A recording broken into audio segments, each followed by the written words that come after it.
In the quiet village of Irele, nestled between Emerald Hills and the flowing Ase River, lived a humble widow named Mama Ekete.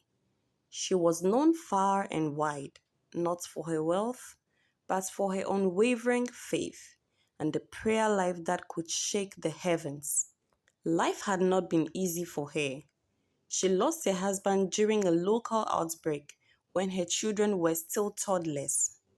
With no source of income, she relied solely on farming a small piece of land and selling firewood.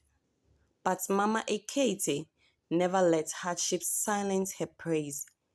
Every morning at 5 a.m., long before the roosters crowed, she would kneel at the foot of her bed and pray fervently, tears streaming down her face, not just for herself, but for her children, her neighbors, and the village. Years passed, and her son Ino grew into a brilliant young man.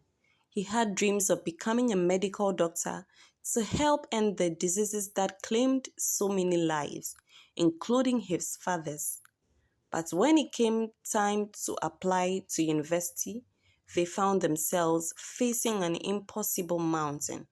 No funds, no connections, no sponsors. All they had was faith.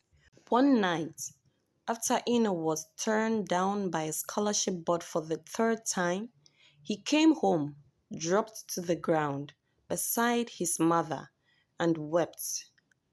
Mama, he said, maybe God doesn't hear us. Mama Ekete gently lifted his chin and said, my son, the effectual fervent prayer of a righteous man availeth much. Prayer is not a vending machine. You don't put in coins and get results instantly. It is a journey of trust, where delay is not denial. Let us pray again. So they did, that night and every night after that. They prayed with intensity, not just asking, but believing. They fasted, they praised, they even thanked God in advance, calling things that were not as though they were. One fateful day, as Ino was helping Mama Ekiti at the market, a kind-looking older man overheard them talking about university. The man, a retired professor from a prestigious medical school, was moved by Ino's passion and story. He took Ino's details, and within weeks, the impossible happened. Ino received a full scholarship, not just tuition, but accommodation, books, and living expenses. The village rejoiced, but Mama Ikiti wept in her prayer room, hands lifted, saying, Lord, you are faithful. You heard every tearful prayer, every whisper in the night, and you answered.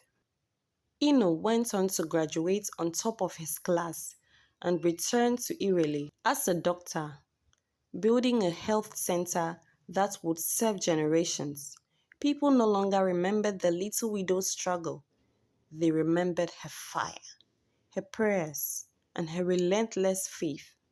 As Ino stood at the dedication of the health center, he told the villagers, this building is not just made of blocks and cement. It is made of prayer, effectual, fervent, and faith-filled. This story is inspired by James 5 verse 16. The effectual fervent prayer of a righteous man availeth much. Now, let us listen to the moral of this story. Effectual fervent prayer is not just about words. It's about passion, persistence, and purity. It is born in intimacy with God and fed by faith. It does not faint in the face of delay, nor doubt in the silence of heaven. When prayer is combined with righteousness, it moves mountains, opens doors, and rewrites stories, rewrites destinies. Keep praying. Heaven is listening. Thank you for watching Stories on Norky Tales. Don't forget to like, comment, share, and subscribe for more. Thank you.